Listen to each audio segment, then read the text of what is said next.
Hello, my friends. Welcome. Welcome to another episode, another get together of the Salt Circle. Um, you know, I'm Daniela. I'm your host. Hello, welcome. Um, sorry. If it's your first time here, please don't be shy. Don't feel embarrassed or ashamed of anything you might want to ask or anything that you're experiencing or feeling. This is a safe place where we can find mutual support going through taboo times, but we don't have to keep quiet about it, such as, navigating other people's alcoholism, being no contact with family members, or going through our own healing or grieving journeys. Please welcome. If this is not your first time, then welcome back, my friends. I'm really happy to have you here. I'm really excited that, we can continue to share each other's, triumphs and our defeats and provide mutual support and validation. So, feel free to subscribe, comment, share this with anyone who might be going through something similar and who could benefit. Um, every Wednesdays we get together and discuss specifically death, dying, and bereavement within the already complex scope of healing, grieving, handling dysfunctional family dynamics, other people's addictions, whatever the case may be.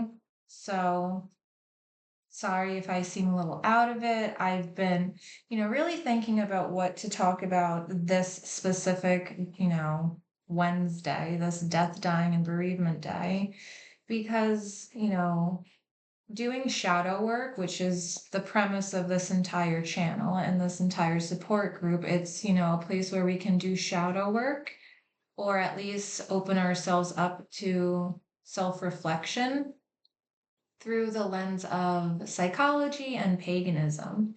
And I was thinking, how best could I utilize this, hour that I try to separate, twice a week, just specifically to do shadow work, just specifically to get to know myself and work on certain things that I've noticed are lingering after, surviving my childhood, I guess. I don't know. It's weird for me to talk about, but it's good to talk about. So if you can relate, this is a perfect place for you. So this Wednesday, this death, dying, and bereavement day, um, I guess it's going to be a lot more personal, even though these videos are pretty personal for me anyway. But I really wanted to share some authentic and personal insight into what happens when someone gets a terminal diagnosis, or what does that end of life process, what could it look like if you haven't gone through it yet or you're anticipating going through it. um if you are going through it, this is something that we all will deal with at one point or another, and ultimately we will face our own mortality. So I think it's really important to talk about. If you have gone through it, I'm here for you. It's rough. Man, that shit's rough. Shit aged me. I'm sorry. I wish there was more support, at least when I was going through what experienced. So I think that was one of the driving forces for this channel, for the Salt Circle and this entire project. So, really to do the most I can with this hour, I thought, yeah, let me just explain what happened with my grandparents and, like, just my story. And then also, through the scope of like a really dysfunctional family with a lot of generational trauma and unresolved mental issues. I don't know how to put it lightly. And it's complicated. I think if you have relatives that are, older and are immigrants, um, they might react solely based on preserving the family. And I think the newer generation, like I guess technically first gen, at least for I don't know, we'll get into it. But the perverse theme that my grandparents would not ever let my father face the consequences. Um, it made the grieving process a lot harder, and it made the caretaking process of their end of life way more complicated. Um, and that has given me such survivor's guilt, you know. So I'm gonna try not to lose my train of thought. If I do, I apologize. Definitely please comment if you feel compelled to. So what to really expect when someone receives, a terminal diagnosis or, what can happen? What does that look like? So the first time there was a diagnosis, I heard that, my aunts, so it was my grandparents, my father's parents, my grandparents, who also basically were like my parents, because my father was a drug addict, invalid, deadbeat, whatever. So my grandparents functionally were like parents for me, and that's not really saying much, whatever. So their daughter, my father's sister, who has a very also complex relationship due to my grandparents' dynamic with their son, the lifelong drug addict, con artist, in and out of prison, just horrible, horrible person. And she took my grandfather, you know, this was, I don't know how many years ago, 28, 2016, 2017, maybe. She took my grandfather to an appointment at the hospital to see, what's happening with his lungs, like what's going on. And they basically said, this is COPD and it's end stage. This will kill him in a matter of, X amount of months. And my aunt said that, the doctor who reviewed the testing and the scans or whatever the fuck that they did, there was no bedside manner. He just kind of came in and was just like, "Hey, so has anyone gone over the results with you?" And my aunt's like, "No, like we've been waiting here." And, in front of my grandfather and my aunt, he just laid it out as clinically as possible and then went about his day. Like was like, "Hey, so do you have any questions?" And stunned because aunt my aunt has a very complex relationship with her father, who she was no contact with like 20 years.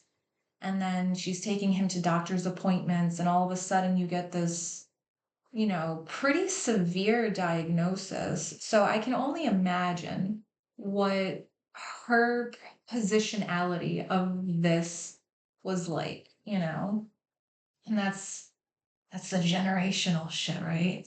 It gets better. It gets so much better, let me tell you. Um, and I remember grandpa apparently didn't care and he was like, "Oh, all right, like let's just go home." Almost like he was, like, "Oh, that okay." He was whatever about it. And my aunt told me, later that night she was crying. She was because she came to the house, my grandparents' house where they were and where I also was. And she was crying and she was like, "Yeah, like I just there was no emotional support when giving that diagnosis." And since that, my experience is that a lot of good doctors will provide emotional support. The doctor at this particular hospital in New York was just shitty, but that is something to be aware of. At any point, any test can pin some type of end stage disease or sickness. Um, I had a friend that, she told me in college that her mom went to the doctor and was told, like, you know, call your children, you're dying now, basically. And that was just it. So health, I think when you're a healthcare professional and you see mortality so frequently, you forget that other people might not, like my aunt. Um, and maybe grandpa was more desensitized because he did see some of his siblings die, in the 40s and 50s and Hell's Kitchen after, escaping jail or getting into a bar fight or getting tuberculosis or just dying in the living room. So maybe grandpa, and I think maybe too, grandpa was just ready for it to be over in some way. He just wanted to wipe his hands off the mess that was the remainders of the remnants of the family, whatever that used to be. So And remember, that was like in 2017, 2016 that this diagnosis came about and was like, yes, you have a couple of months to live, get your affairs in order, was, the term that they used. And grandpa lived until last year, 2023. Yeah, 2023. So, doctors I've heard many a time want to be wrong about these diagnoses or these severe outcomes or bad prognoses. Sorry if I'm butchering these words, but they're just going off of clinical data. COPD ultimately was the thing that destroyed my grandfather's body and it led to his death. It's a degenerative disease and it's hard to watch someone die. It is. And to see that decline, to see their body betray them. First, in small increments that are almost unnoticeable. And then after a couple of years, and you really compare them to maybe a picture that you've seen, or you take, a couple of steps back and you see how frail they are. And it's just sad that they can't walk, they can't do anything that they've loved. They can't travel. They can't even yell if they needed to. If they fell over, they're fucked. And it's really brutal coming to that. I was just saying earlier today, because I have a bunch of dogs and they're all old for the most part, except for one. It's really sad when a dog gets old and you see the decline. You see that slow decay while they're still alive. Um, there's almost a guilt that comes from that. And I don't know if that's because I too am codependent. I am. I'm sorry. I'm trying to recover from it, but damn it, that shit's ingrained into this nervous system. Like, ooh, but you want to fix it, you want to heal, you want to take care of that person, especially when that's all you've ever been good for is to take care of others and sacrifice for others, or not, you know, that your happiness is dependent on others' well being. So when my grandfather, to see that decline over all of those years, and then to also have the dysfunction of my dad's drug abuse and his, just fuckery.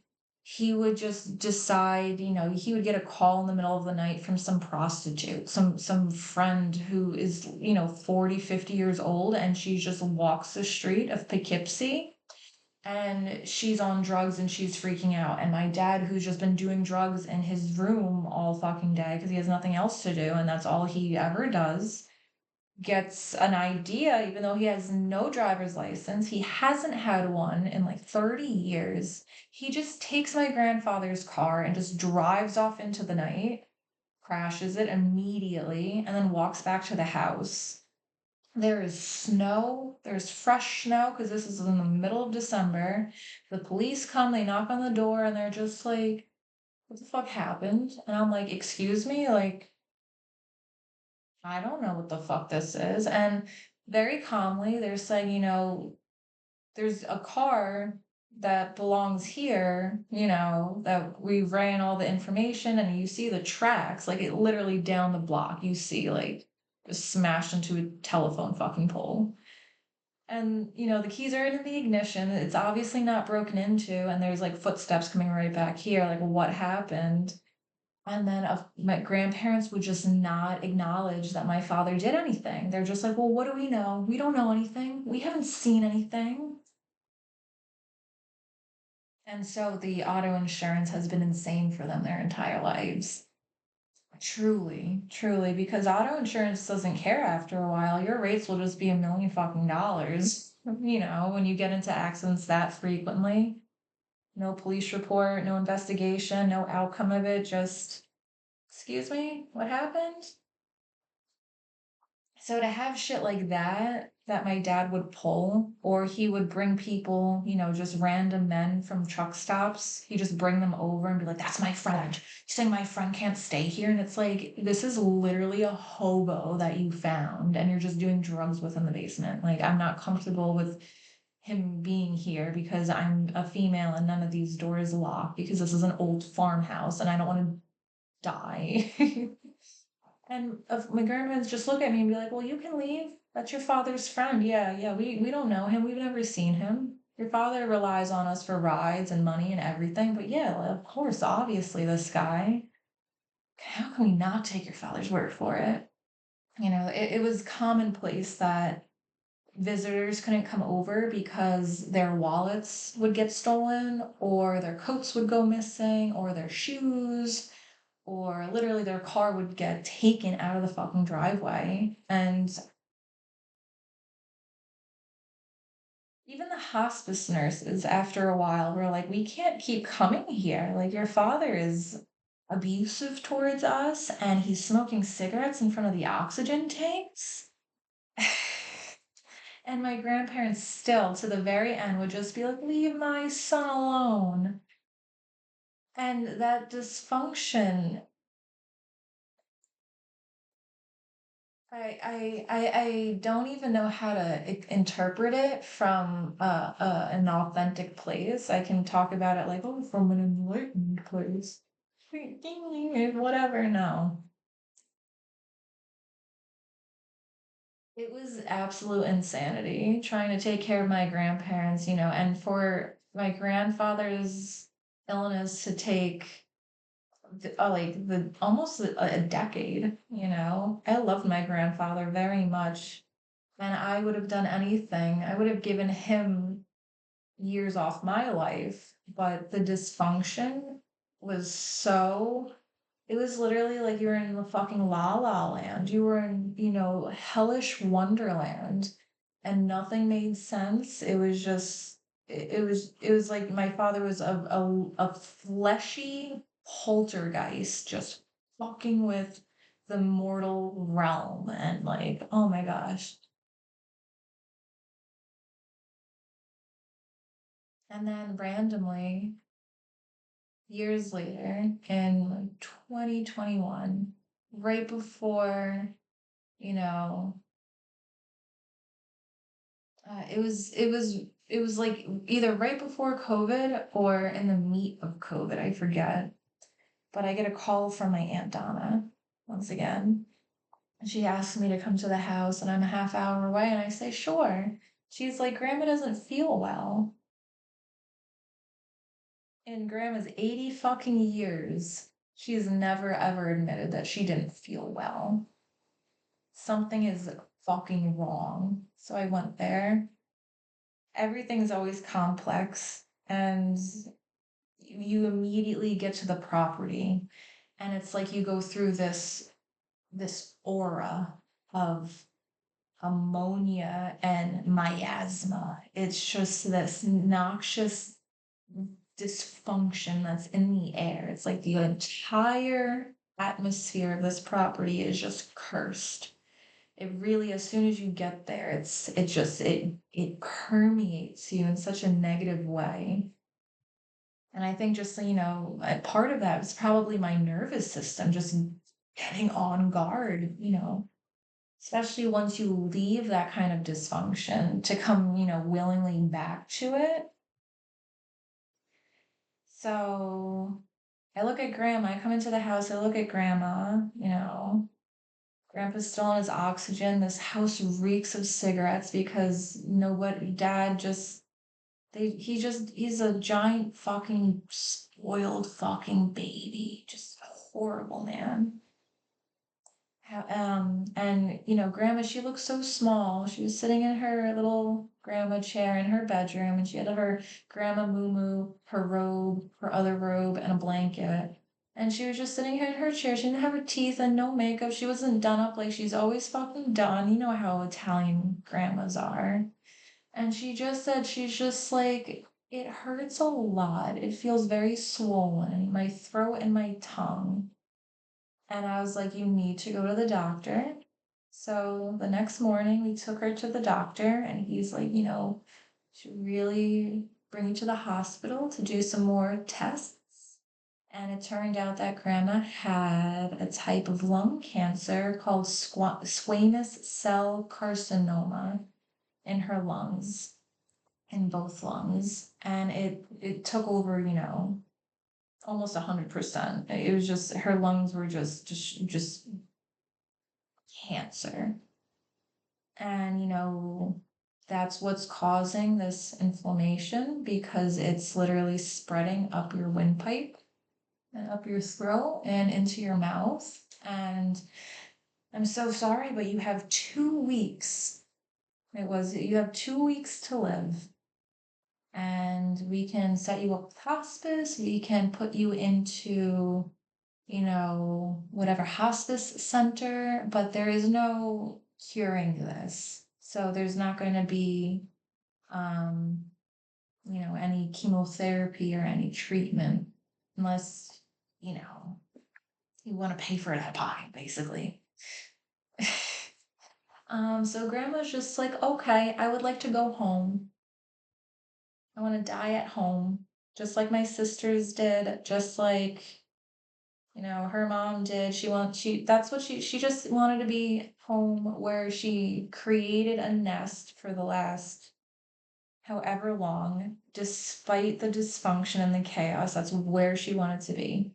And, from what I've heard, my cousin, my aunt's son offered to, whatever you want, I'll pay for. Anywhere you want to go, anything you want to live here, you want to live there, whatever you want, I'll pay for it. And my grandma's like, nope, I just want to be home by my son and my husband with all my stuff. And okay. So grandma just lived with her son and her husband, who were both obsessed with each other and disgustingly codependent and narcissistic, hyper attachment. I can't even explain the unhealthy dynamic that went on between my grandfather and my dad. So no one would have been able to take care of grandma. She literally was in a hospital. She came home in an ambulance, like a little ambulance, and they set up her little deathbed, her little hospital wheelie bed that you can get just delivered to your house, which is pretty handy. And they set you up with a mattress and a couple of rubber sheets and some hospital grade wipes and just almost like hotel toiletries, but like from a Stephen King hotel, you know what I mean? Like it's just it's surreal that these little goodie bags of end of life come with these diagnoses from a good hospital, right? When it's more imminent. Um I guess it really was that bad. And grandma was just coping until she could not anymore. And that hurts me that she was taking care of her husband and son so hard that, that she literally worked as the devoted housewife until she died. And so when grandma came home, we were assigned hospice nurses who my father made very difficult for them to come to the house, and they only came a couple of times. But, when someone goes into end of life care, there are a lot of resources that are available. So whatever your religion is, they can really fulfill your spiritual needs. They will make sure that you have medication brought to you and administered. Separate nurses will come there specifically to help bathe and take care of the house.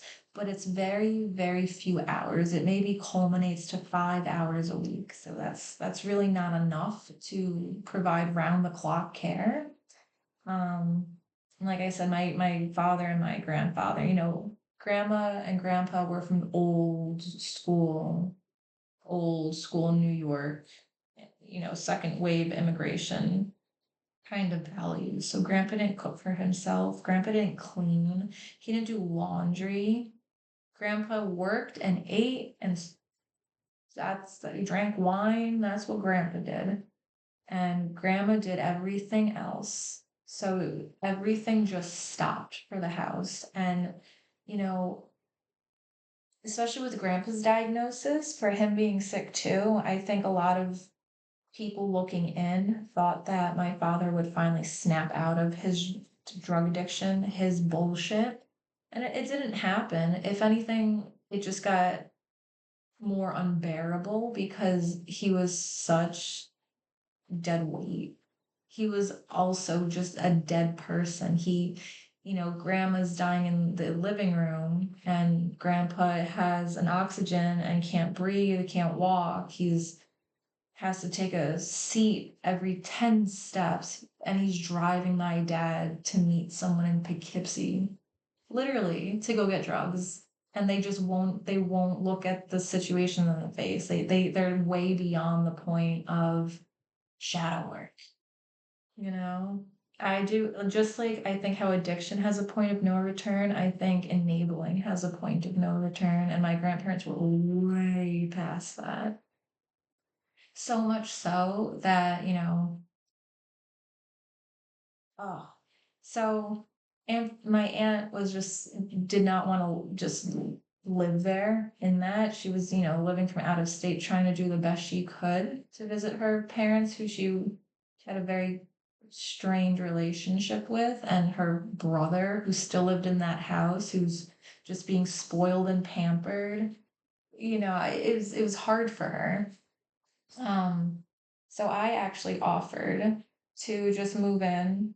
And I told my boyfriend at the time what happened. And I was like, I would, appreciate your support, but I'm going to move in with my grandma and just take care of her for the next 2 weeks. And he was not supportive at all. So watch out for those fuckers. You think, how can someone not be supportive? But I think because death and dying, and then doing that in a very dysfunctional situation is more than a lot of people can handle.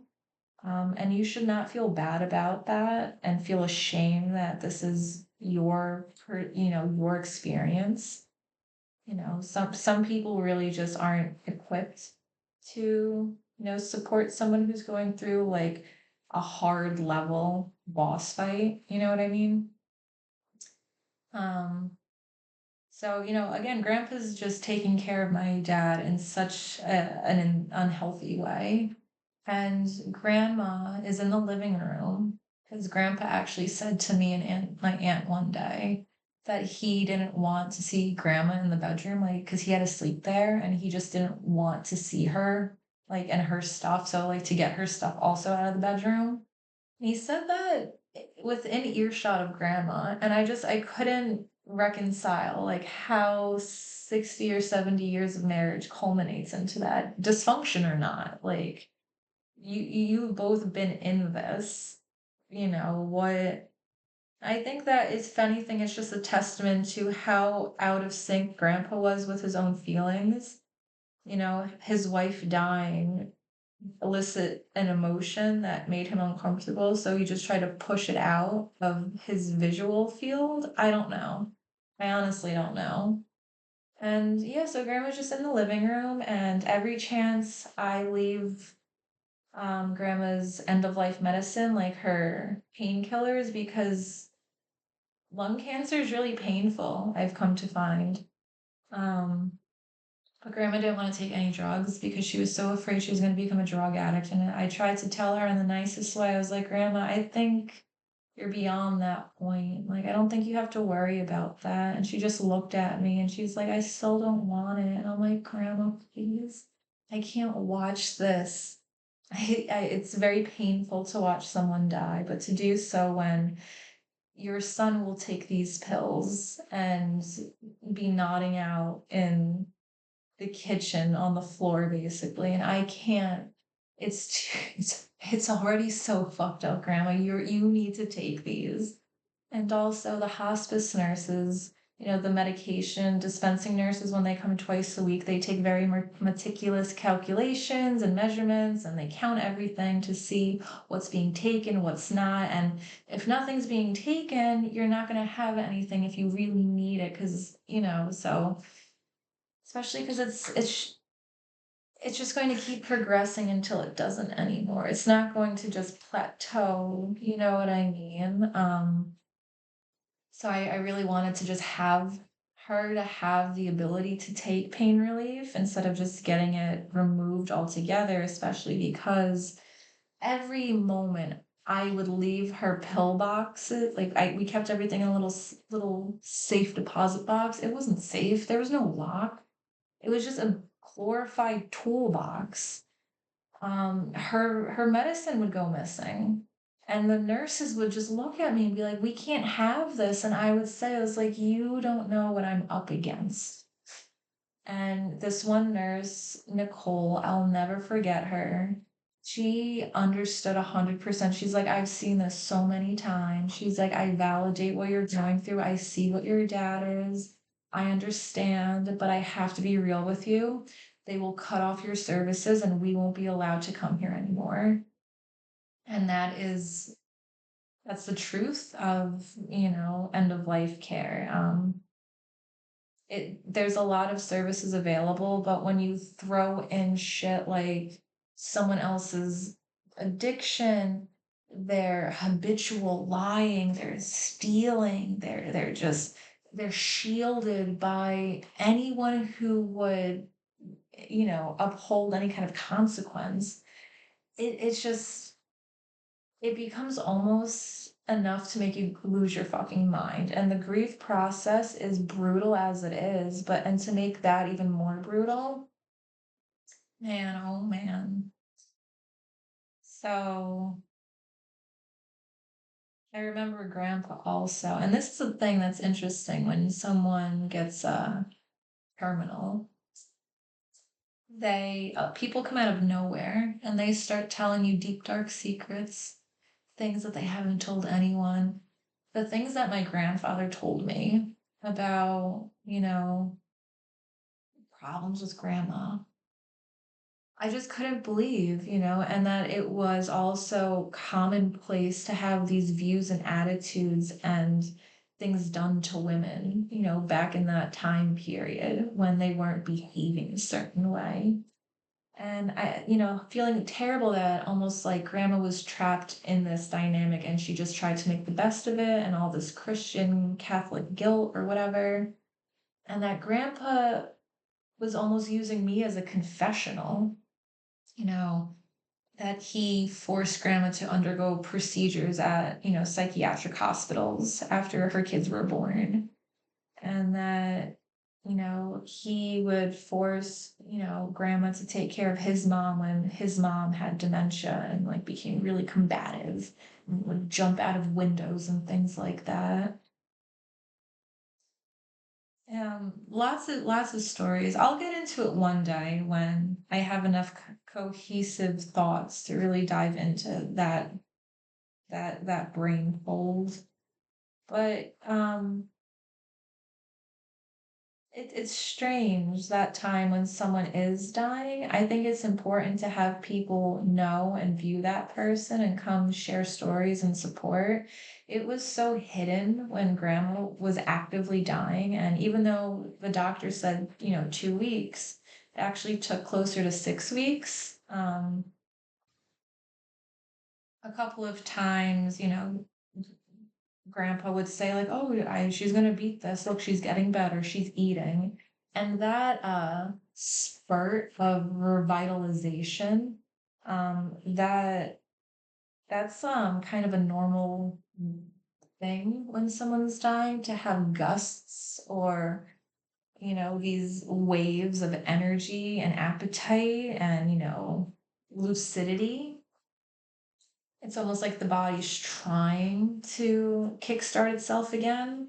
It's just really trying to use all of its energy that it can to maintain what it used to.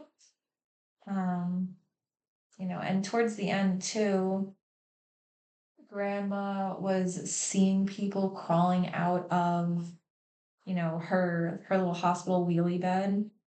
She was seeing, dogs that she raised as a child running outside in the yard because she was looking out the picture window, and she saw a bunch of relatives just hanging out in the living room because it was a pretty big living room. And, my dad likes to say that her sister was there because something that the sister gifted grandma many, many, many, many years ago before I was born flew across the room and broke. And I don't care what my dad says. I hate him. And it's not that I don't believe in ghosts. I'm sure even if that did happen, just because my dad says it, I just immediately, I don't fucking care. But the, the the hallucinations that we can call it, that someone who is actively dying sees, is a very interesting experience. And to share in that with someone, I think, and that's how I got into wanting to be a death doula. I think the dying process is a process, and to have someone go through that process with you, especially while shit is absolutely out of pocket and creepy as fuck and completely new territory, I think that's a divine way to show love and to show, human connection. And I'm grateful that I was able to do that with my grandmother, even though a lot of the memories that I do have with her were very fucking dysfunctional and insane and tainted with bullshit from my dad, so, and also don't be afraid to Google things like how to pick someone up from a bed, like there are tools. TikTok Marketplace has a lot of good palliative care tools, like for getting people up and, to help you wash them. And please, if you need help finding these things, message me. I will help you.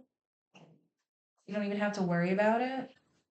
Um, and that was hard. I remember one time, the first time I tried washing grandma and seeing her naked body and just all the scars that grandpa talked about from all the procedures that he had her undergo. I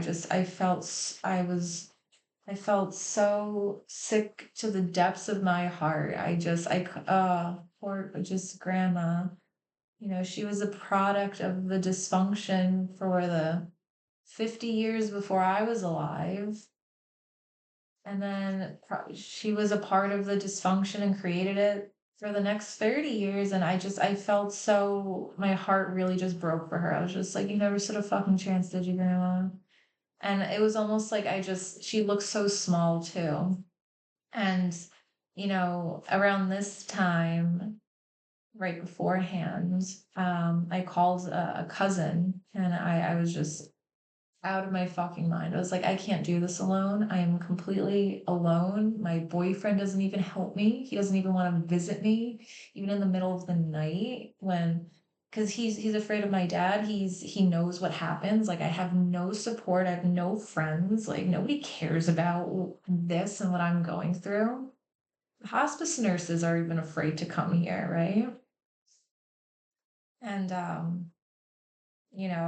she, I think, called her mom, my aunt, and told her, what for. And that kind of kicked my aunt in the ass to come and help me out. And she took over because I remember I was trying to wash grandma, and my aunt comes in, from her 3-hour drive, and she's like, here, give her to me.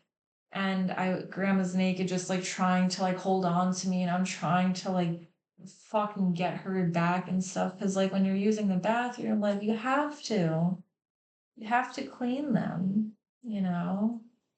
She would do it for you. Grandma would do it for you. She'd let your father molest you, but she would clean you up when you're a little kid and you shit yourself. It's about, again, it's insanity. Grandma was fucking unwell, and she was a product from generations of unwellness and dysfunction because grandma was the product of an alcoholic and a prostitute from fucking Poland. And they came here and, you know, she was one of 12. I can't even imagine. I've only heard a couple of stories of the shit that grandma went through.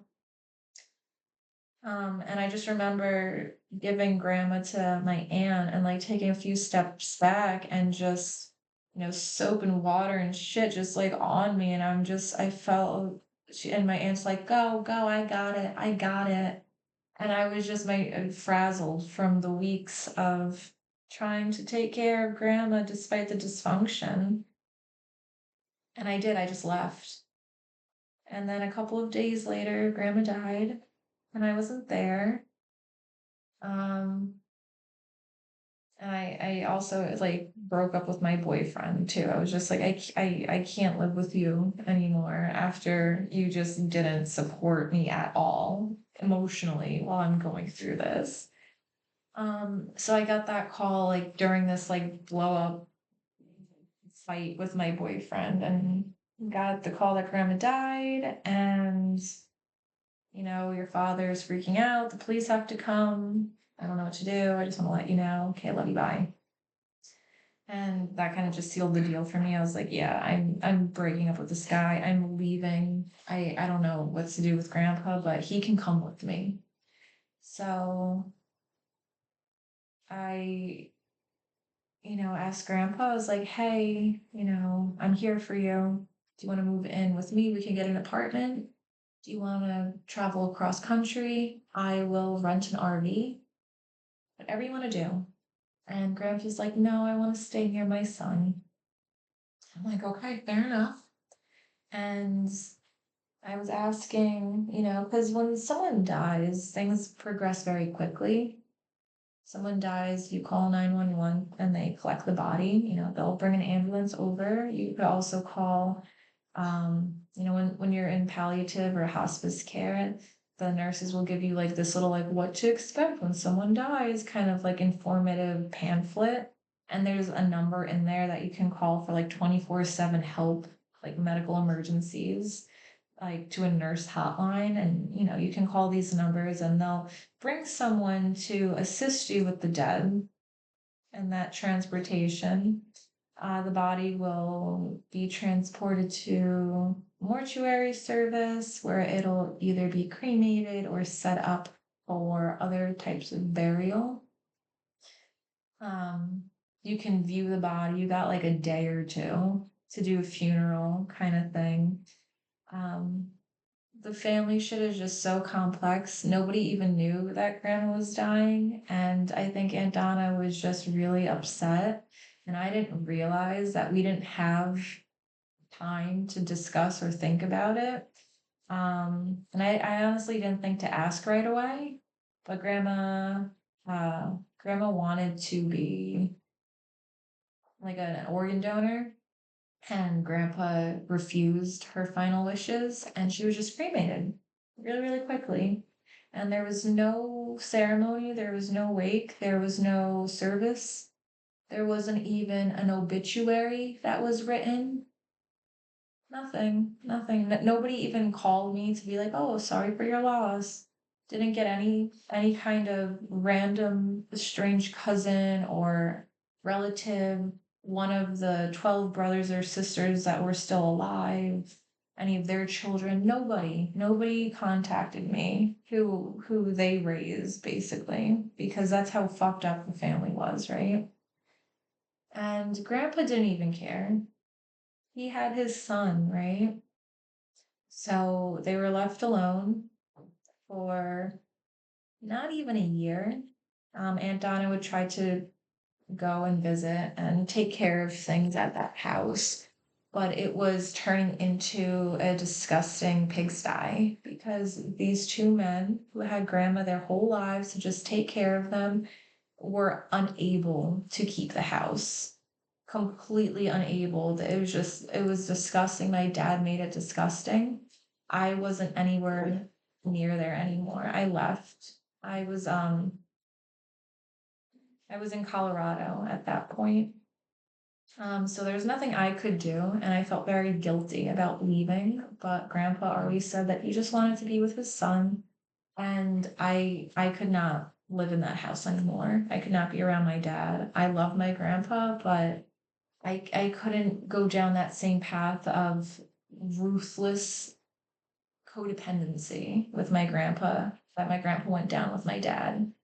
I saw how it would continue, and I needed to save myself at the expense of my grandfather. And I really know deep down my grandpa couldn't have been saved. There's nothing that I could have done because this had been going on for decades before I was even alive, right? Grandpa had gone through shit in his childhood that have led him to this type of mentality and positionality that was far beyond anything that I could have influenced. Um, you know? So it turned into Grandpa had to end up leaving the upstate house in New York and moved in with my aunt in Jersey. And I don't know how this incredible woman did it. I have no fucking idea, but my grandfather and my father moved in with her. And for a few months, she did everything she could to maintain the peace. But with Grandpa not being able to drive anymore, because the couple of times he would try to drive in Jersey to bring my dad into Manhattan or Hoboken to get drugs, my grandpa would get so confused and just crash. And he's so old and so frail and he can't fucking breathe. And my dad gets afraid of the cops, so he just runs out of the car every single time and just creates such a spectacle. Just leaves his father there. What, to die, I guess? How do we. So it would culminate into also a lot of arguing because, my dad is just disgusting and he steals things. And how do you live with that? How do you live with that? Aunt Donna was no contact from her parents for such a long time, and then to live in that again, almost like you were that a child again in that. I don't know how my dad did it. So she kicked my dad out. There was a restraining order, a whole bunch of police things, and it always has to get to that point before, because Grandpa would never do anything. He would never say anything about his poor son. Oh, my son's just sick. Oh, leave my son alone. Um, and then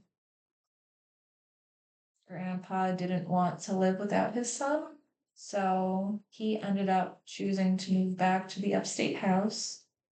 And he lived with his son, and Aunt Donna would try to visit them as often as she could. And then it turned into, you know, and this is where it gets fucked up, and I'll get into it in a minute. But I get a call one day that, Grandpa died. And at this point, I'm in Missouri, right? I'm in fucking Missouri. And I get a call that Grandpa died, and I ask how. And I've known that Grandpa was living at the upstate house, and he was there with my dad. They were just, they were left there to, I guess, fend for themselves. And my dad ended up getting arrested and was in rehab or whatever at this time. And Aunt Donna was literally the only person who was going to the house. And she and my grandfather, I think, got into a fight, which led to no one going to the house for a couple of days. And from what we've, from what I personally have found out, he was discovered on the floor, face down, and it was like his heart gave out and just his body, it looked like he tried to get up and he just fell and he just died, right? So he leviticized, or he partially liquefied, and that doesn't happen really quickly, right? That's not a day type of deal. So That's what happened to Grandpa because I guess my aunt tried to call Grandpa and didn't answer his phone, so she calls the police. They performed a wellness check and they found him. And they came and they took him, and then he was same fashion as Grandma, just cremated really quickly, really quietly. No one knew, no obituary. And my father thought that he would then just inherit the house. Um, he would just have it along with all the cars because there was two cars at the time. So he ended up getting his cousin, his cousin, another 50-year-old man who is deathly afraid of police, mind you. There's a huge story about that I can get into later. And he gets this cousin to bring him from like the Bronx or wherever he the fuck was in the city up to upstate to my grandparents' house to just take over. And my aunt is saying, I'm calling the cops. You can't, this isn't just your house. Like it has to go to probate. We have to sell this house because it's in the will, because your father wants you to get 50% of whatever this house sells for. Because that's how much grandpa loved his son. And we couldn't even contest it or anything. Not that it's worth to contest, but it took a bunch of police officers to get my dad off the property. He was having such an insane meltdown. He would refuse to leave the house. He was threatening to, blow it up with him in it and kill everyone, kill himself, everything. It's like, so he's just been in and out of rehab for what I can tell since then. Um, yeah, the house is in probate. It's getting sold. It's gone forever. And the last time I was there, I was doing a yard sale and I had to get the house ready for renters so the house wouldn't get foreclosed on. Because there was a time where it was like, oh, we'll just buy my dad out of his portion of the house and keep the house in the family. I tried everything, man. I really, really did. I thought about renting it myself until probate was over and until I could figure something else out. So at that time, I had to, um, and me and my aunt actually went to the house at this point. We ended up cleaning the giant blood and liquid stain that Grandpa left behind in the seafoam green shag carpet. We made a concoction with like Dawn dish soap and baking powder and fucking whatever else, bleach, scrubbing the shit with steel wool, frothing up this crimson bubbly goop.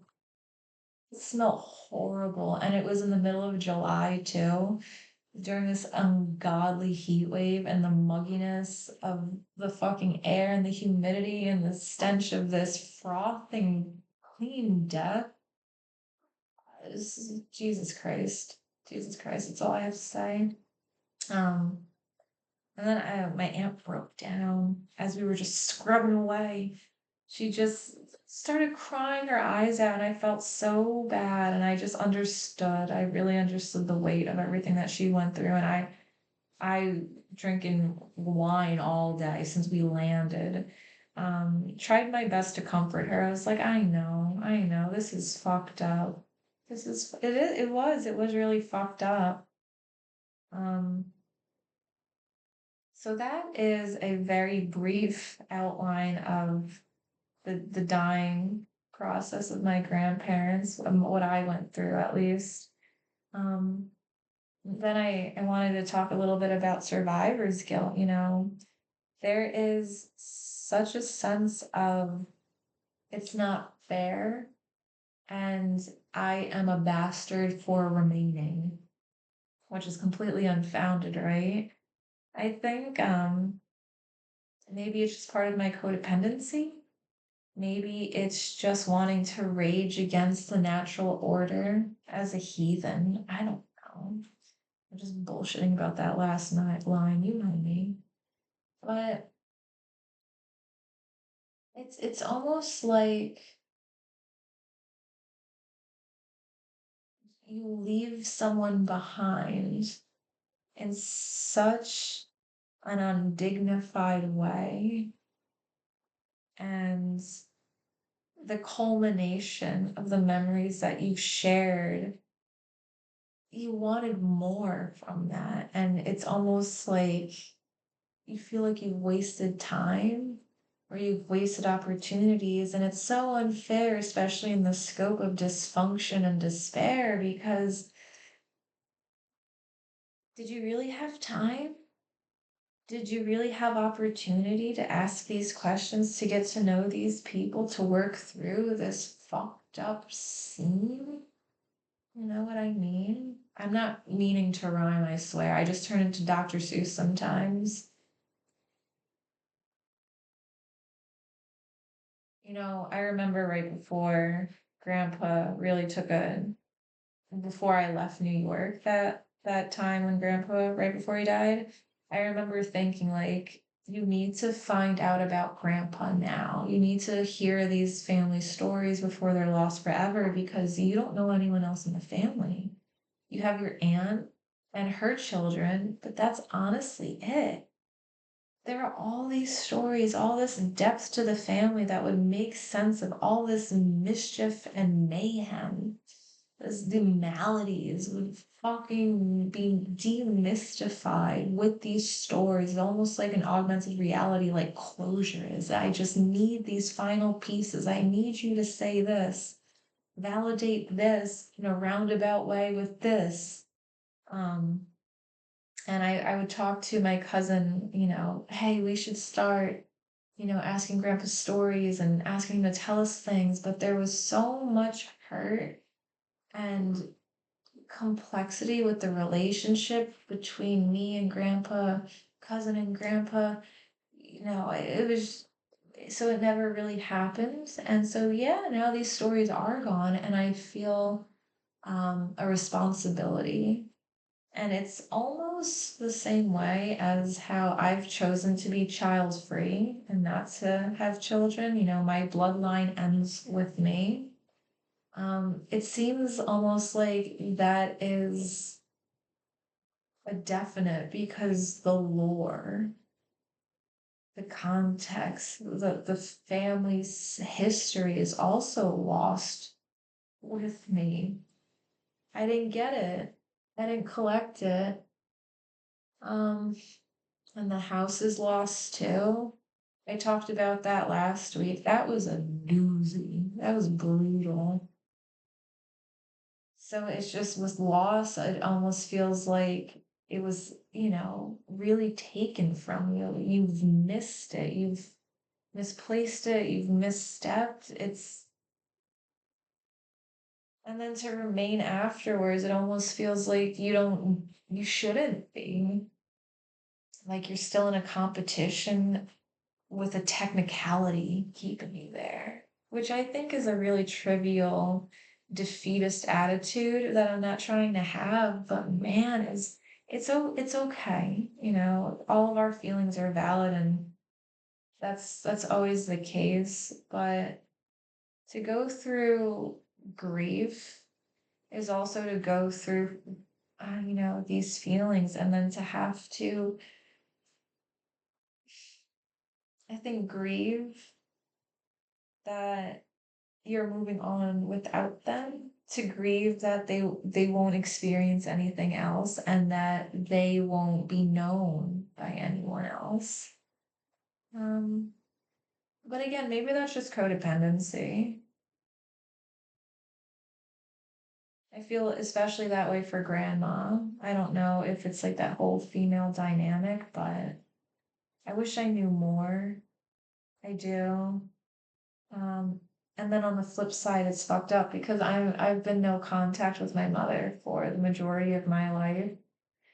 And the same thing's gonna happen with me on that front, on that end too. The history, the lore, the everything is gonna be lost. Um, I don't know. It makes me feel weird existing, kind of. It's almost like I want to apologize to my ancestors. Hold on, I need to charge this, but maybe that is what I'll do.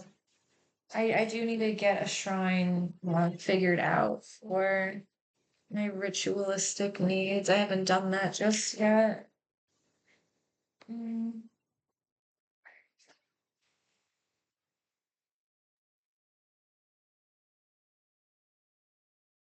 is it plugged in? Okay, cool.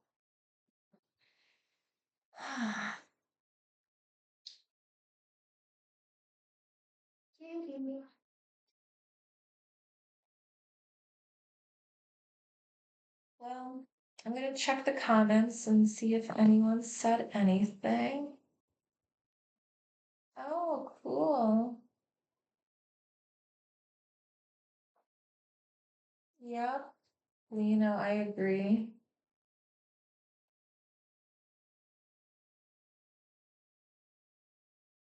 Mhm. Oh, look at these over here. Hello, everyone. Thank you for stopping in and, supporting. I really do appreciate it. I think this is a good stopping point. Um, Hi, Kitty. I think with survivor's guilt too, it's really important to allow yourself both parts of that term, survivor's guilt.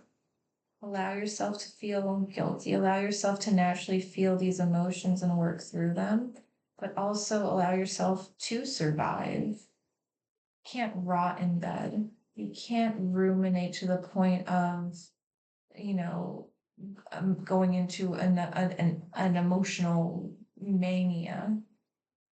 You have to survive. You have to, still take care of yourself. And I think that lessens the burden of that guilt is when you do take care of yourself and you do live with more intention, which can be hard though when you're going through grief. I know with my grief, grandpa has been dead for like a year, grandma's been dead for like 2 years. The grief comes in waves, and so does the guilt about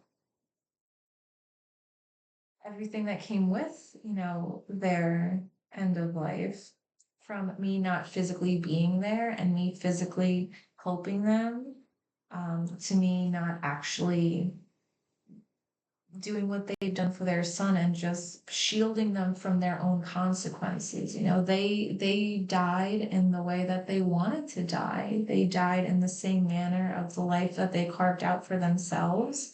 And while I would have done anything to change that, I can at least survive knowing that I would have done anything I could have. The guilt will dissipate with that, just being kind to yourself. You don't have to make the grieving process harder on yourself. And it might even sound like really like, shallow to be like, oh yeah, like let me just like be nice to myself. Just trust me on this. Just say nice things to yourself while you work through these emotions and while you think about these memories, and allow yourself to freely feel what you're going to feel, and make it a safe place for you to feel these things and have these thoughts. Don't, I don't know. I really do appreciate you joining me and stopping in and talking with me, here at the Salt Circle. It's always a really nice time to share my experiences and see if anyone else can relate and benefit from what I've gone through. I really believe that it's important to talk to each other and to share in our experiences, especially in experiences that all of us are going to go through. Um, but yeah, tune in next week on Monday where we discuss another episode of shadow work and self sorcery. And then next Wednesday, we'll have another episode about death, dying, and bereavement. Um, I really enjoy when people comment. Please comment if you want me to talk about anything in particular, if you want me to discuss any themes or, dive into any questions you might have. Nothing is off limits. Please feel free to comment whatever you might be curious about or scared of or experiencing yourself, because you probably are also, voicing concerns that other people have too, that maybe they're too shy to, ask. So by you asking, you're doing, a great service by, perpetuating and spreading information that I think everyone should utilize and at least have access to. Um, but yeah, please be sure to subscribe and, like I said, share and like and all those things. Um, I am gonna put on some music and try to, ground myself. And if you've seen the other videos that I've shared, this is just kind of a beginning and ending ritual that I like to do where I'm just focusing on breathing and my muscles and where my body is in this setting. I really just focus on bringing myself down into my body, focusing inward and grounding myself. Breathing, listening to this music, and blowing out the candles as a way to really end this session of introspection and shadow work and, my grief journey. Um, so yeah, like I said, my name is Daniela. Thank you for watching. Okay, let me get the music going.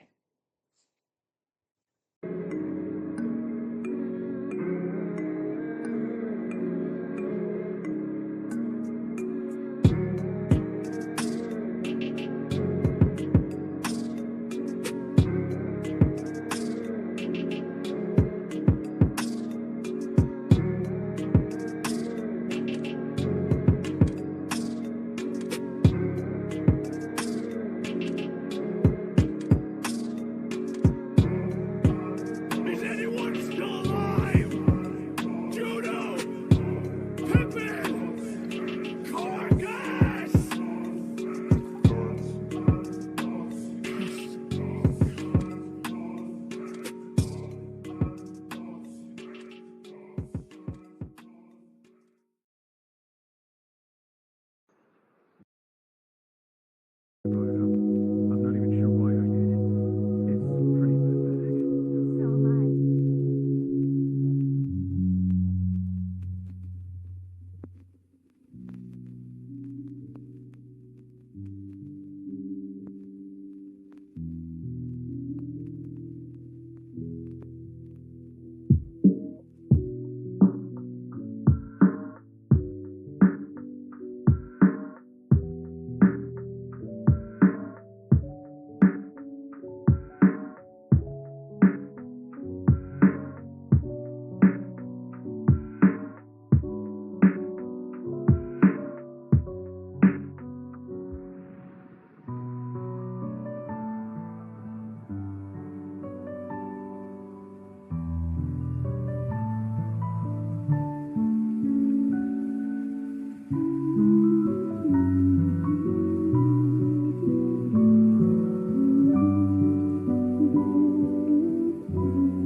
Everything that lives is designed to end. We are perpetually trapped in a never-ending spiral of life and death. Is this a curse or some kind of punishment? I often think about the God who blessed us with this cryptic puzzle and wonder if we'll ever have the chance to kill him.